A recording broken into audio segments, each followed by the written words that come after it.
자, 안녕하세요. 사스TV 백선철입니다. 자, 이번 시간에는 국가항공사들의 채용 절차와 특징에 대해서 한번 얘기를 해보겠습니다. 채용 시기와 규모에 대한 부분인데, 먼저 채용 시기 같은 경우는 국가항공사 같은 경우는 사직자가 그렇게 많지는 않기 때문에 항공기 도입 전 4, 5개월 전에 이제 채용 공고가 나간다라고 하는 거를 다시 한번 말씀을 드리고, 국가항공사 같은 경우는 진에어를 제외하고는 다 소형 항공기고, 항공기다 보니까 인원이 4명밖에 탑승을 하지 않아서 도입할 때 한 25명 내외가 소요가 된다라고 했는데, 그런 점을 미뤄볼 때 한번 채용할 때 한 25명에서 맥시멈 27명을 채용을 한다, 이렇게 이제 보시면 될 것 같고요. 참고로 각 항공사에서 승무원들 안전 훈련을 할 때 훈련생 9명 이하당 교관 1명을 그렇게 배정을 하게끔 안전 규정사항이 이렇게 돼 있어요. 그래서 한 3개조, 27명 정도가 어떻게 보면 항공사에서 교육을 시킬 때, 강사들 운영할 때 또 가장 효율적으로 운영할 수 있는 그런 부분이 되기 때문에 보통 한 클래스에 27명 정도로 운영을 하고요. 28명, 9명으로 가게 되면 강사 소요가 더 되기 때문에 맥시멈 27명 정도를 한 클래스로 이제 하게 된다.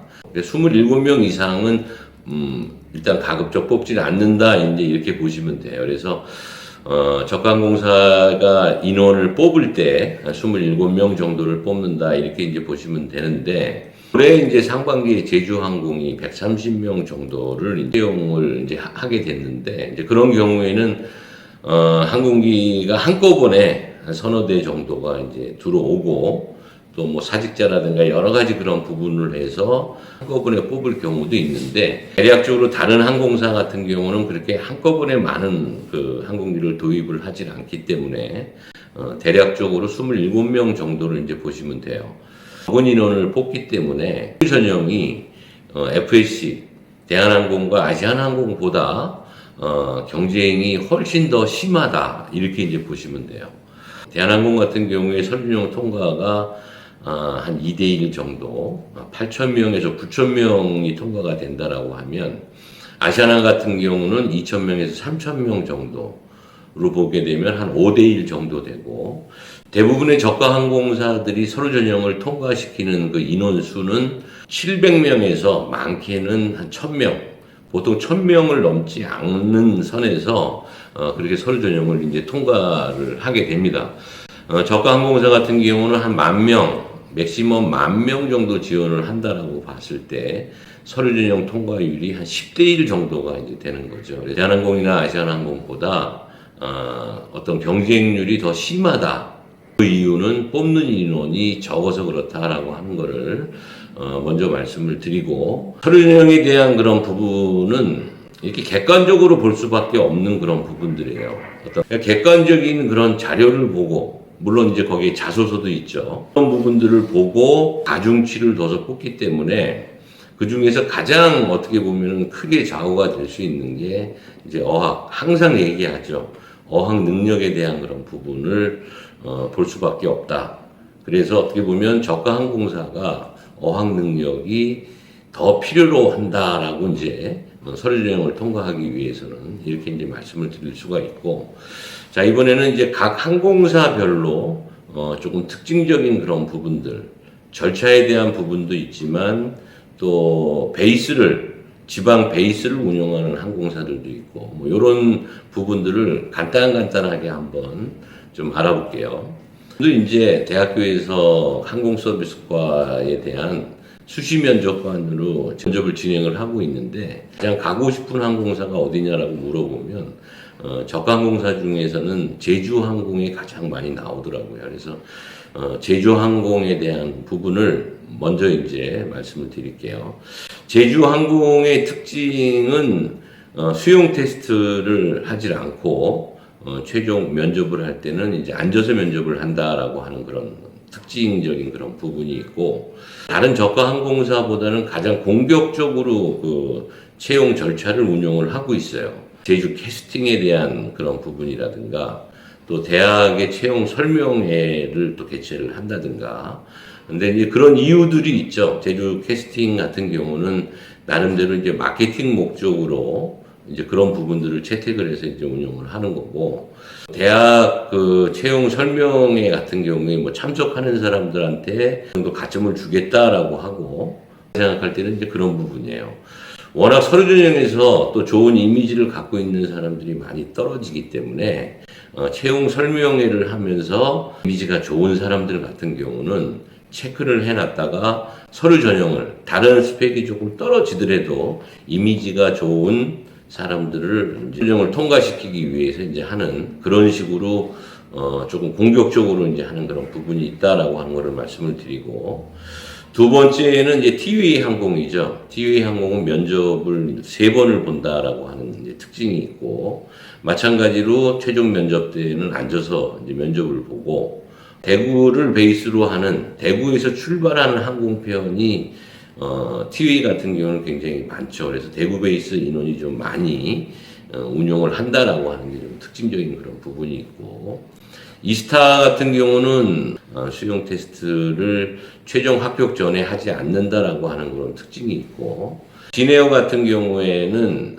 마찬가지로 이제 수용을 하질 않죠.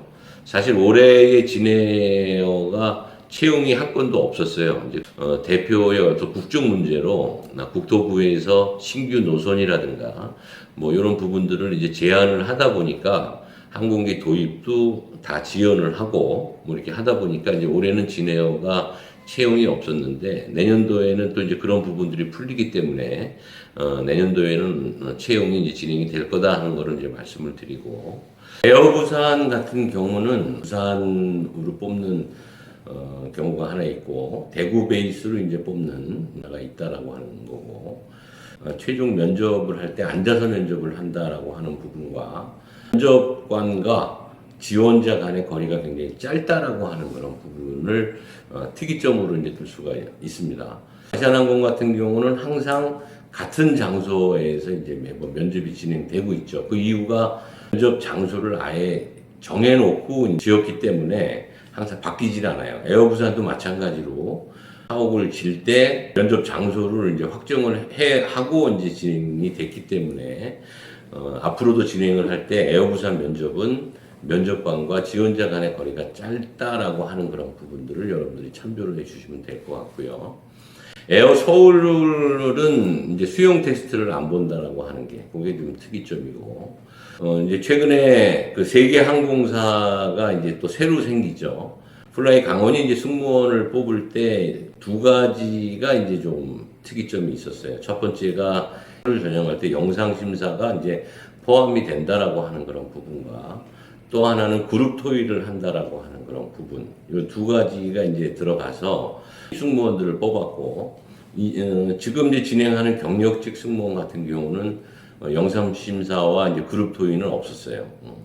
그래서 이제 수시로 계속 그 채용 절차라든가 이런 부분에 대한 것들을 검토를 하고 보완을 해서 진행을 한다라고 하는, 그렇게 생각하시면 되고, 그 에어 프레미아와 K 같은 경우는 가지를 이제 검토를 좀 하고 있고, 앞서 말씀드린 것처럼 에어로 K 같은 경우는 첫 항공기가 들어올 때 이제 승무원들은 경력직으로 이제 먼저 운용을 하고, 내년 3월 달에 이제 신입 승무원들 채용이 들어가게 되는데, 그 부분은 7월 달에 들어오는 항공기에 대비해서 이제 뽑는 그런 공고가 나갈 것이다라고 하는 거를 이제 참조로 드리고요. 전체적인 그 LCC에 대한 그런 어떤 채용 절차라든가 이런 특징에 대한 부분은 여기까지 말씀을 드리고, 조서라든가 아니면 면접할 때 유의점이라든가 여러 가지 또 면접할 때 어떤 그런 부분들을 주안점으로 이제 면접관들이 보는가라고 하는 그런 부분들은 별도로 시간을 또 만들어서 아주 구체적인 그런 내용을 한 번 더 설명을 드리도록 하겠습니다. LCC 같은 경우가 상반기에는 이제 채용이 많이 좀 이루어지다가 이제 하반기 들어서 주춤했죠.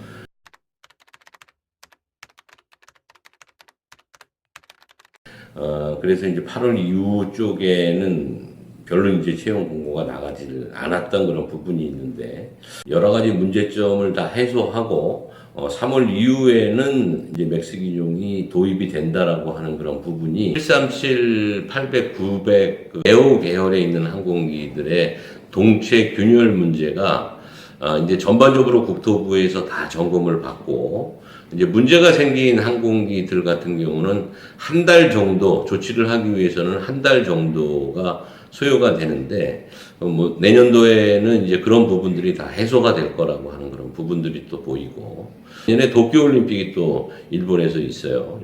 악재였던 그런 부분들이 2020년도에는 조금 다 개선이 거로 그렇게 보이기 때문에 저가 항공사들의 어떤 채용 규모가 조금 늘어날 거다라고 하는 거를 좀 말씀을 좀 드리고, 또 한 가지는 신규 항공사 내년도에 또 운항을 하기 때문에 그 1, 4분기 때에 한번 채용 공고가 3월까지는 채용 공고가 나갈 것이다 라고 하는 거를 말씀을 드리고, 여러 가지 전반적인 그런 부분에 대해서 볼 때 저가 항공사들을 또 타겟으로 생각하고 있는 그런 지원자들 같은 경우는 참고로 그렇게 하셨으면 좋겠습니다. 다음 시간에는 어떤 직급 체계, 이게 두 가지로 운영이 되는데, 하나는 직급, 급여가 올라가는 직급 체계가 하나가 있고, 또 한 가지는 근무를 어디서 하느냐에 대한 커리어 패스가 또 있어요. 그래서 그런 부분에 대해서 조금 구체적으로 좀 알아보는 그런 시간을 갖도록 하겠습니다.